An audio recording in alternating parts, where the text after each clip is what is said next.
Bonjour, c'est Nicolas du site utilisersonmac.com. Bienvenue dans mon défi du mois, 15 jours pour utiliser votre Mac plus rapidement. Je réalise pour cela une vidéo par jour sur le Finder et ce qu'il y a autour. Si vous n'avez pas vu la première vidéo de cette série, allez tout de suite la voir. Le but est de visionner ces 15 vidéos dans l'ordre, c'est important. Je rajoute le lien vers la première en haut à droite de cet écran ainsi que dans la description de la vidéo actuelle. Et pour ne pas louper une seule de ces vidéos, abonnez-vous à la newsletter de mon site, lien également en haut à droite de cet écran ainsi que dans la description de cette vidéo. C'est parti pour la 12e vidéo de cette série. Nous allons parler aujourd'hui des onglets. Mais des onglets du Finder, parce que oui, les onglets, on les utilise en général d'abord dans les navigateurs internet. Bon, l'avantage c'est que c'est la même chose, mais pour le Finder. Pour commencer, si c'est la même chose que pour un navigateur internet, cela veut dire que l'on peut faire apparaître une barre d'onglets. C'est dans le menu Présentation du Finder que cela se passe. Et il n'y a plus qu'à l'afficher. Évidemment, vous n'êtes pas obligé de l'afficher pour utiliser les onglets, mais cela vous permettra plus de possibilités. Maintenant, puisque c'est la même chose que pour les navigateurs internet, vous allez pouvoir créer un nouvel onglet en cliquant sur le plus qui se trouve dans la barre d'onglets. Ou en allant dans la barre des menus. Notez au passage le raccourci clavier commande T. C'est le même que si vous souhaitez créer un nouvel onglet dans Safari. Alors bien entendu, au lieu de créer un nouvel onglet, vous pouvez également partir d'un dossier que vous avez sous les yeux et au lieu de double-cliquer dessus, vous effectuez un clic secondaire. Puis ouvrir dans un nouvel onglet. Étant fan des raccourcis clavier, puisqu'ils me permettent de gagner énormément de temps, je précise qu'en laissant presser la touche commande, puis en double-cliquant sur ce dossier, il va de lui-même s'ouvrir dans un nouvel onglet. Bon, les onglets c'est bien beau, mais pourquoi les utiliser? À quoi ils servent? Sur Safari, ils nous permettent d'avoir plusieurs pages internet, mais sans forcément avoir autant de fenêtres que de pages ouvertes, ce qui est plus pratique pour s'y retrouver. Et bien pour le Finder, certes, il n'y a en général pas besoin d'avoir autant de pages par rapport à un navigateur internet, mais quand même. Personnellement, j'ai l'habitude d'avoir quasiment tout le temps deux fenêtres du Finder ouvertes.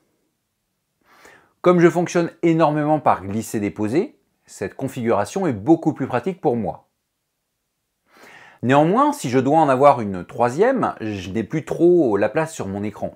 Et mine de rien, cela m'arrive régulièrement d'avoir besoin de plus de 2 pages, même si c'est ponctuel.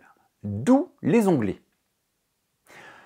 De plus, je trouve que ces onglets me rendent plus réactif. En effet, il est possible de glisser-déposer un onglet dans une autre fenêtre du Finder, ce qui me gagne du temps puisque je n'ai pas besoin de la créer. Ou carrément de le déposer sur le bureau, ce qui va créer une nouvelle fenêtre du Finder. Là encore, cela me gagne du temps. Et en passant, c'est bien le nom sur la barre d'onglet que je glisse-dépose. Donc si vous n'avez pas activé la barre d'onglet et que vous avez une seule fenêtre, vous ne pourrez pas la glisser-déposer dans une autre fenêtre pour créer un onglet. Au final, il y a de quoi faire.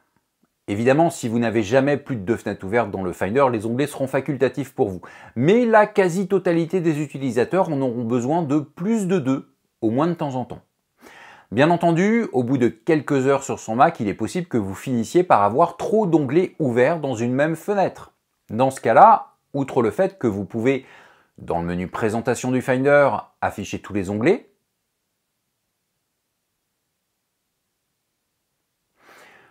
si cela ne suffit pas pour s'y retrouver, faites le ménage. Vous pouvez évidemment cliquer sur la croix pour fermer un onglet, mais encore plus simple, vous pouvez dans le menu Fichier, le fermer. D'ailleurs, je vous invite surtout à retenir le raccourci clavier commande W. En fait, ce raccourci clavier sur Mac correspond à fermer la fenêtre qui est sélectionnée. Or, s'il y a plusieurs onglets sur la fenêtre, cela ne fermera que l'onglet au premier plan. Et autre possibilité, un clic secondaire sur le nom de cet onglet vous permettra de fermer tous les autres onglets, donc de ne laisser que celui au premier plan ouvert.